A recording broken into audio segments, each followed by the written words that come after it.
Hi అండి, ఏం చూపిస్తున్నారు అనుకుంటున్నారా? ఏం లేదులేండి.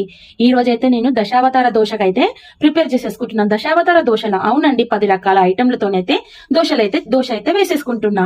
దానికి కావాల్సినవి రాగులు, జొన్నలు, కొర్రలు, ఊదలు, అలాగే అరికెలు, సజ్జలు, అలాగే మినప్పప్పు, రైస్, జీలకర్ర, మెంతులు, ఇవన్నీ కలిపి 10 రకాల ఐటమ్స్ అయితే అయినాయండి.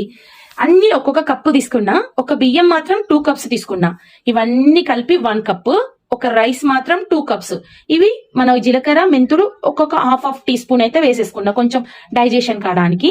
ఇవన్నీ కలిపి నేను ఒక 8 అవర్స్ అయితే నానబెట్టుకున్నానండి. ఎందుకంటే ఇవి తొందరగా నానవు కాబట్టి ఒక 8 అవర్స్, మినిమం ఒక 8 అవర్స్ అయితే నానబెట్టుకోవాలి.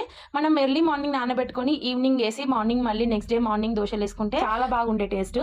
నాకు తెలిసి ఇవి కొంచెం వేడివేడిగా తింటేనే బాగుండే, చల్లగా అయినాక తింటే నాకు కొంచెం వెరైటీగా అనిపించింది. అంటే మనం ఫస్ట్ టైం తింటున్నాం కాబట్టి అలా అనిపించిందేమో నాకు. కానీ హెల్త్ పరంగా అయితే చాలా అంటే చాలా మంచిది మనకి.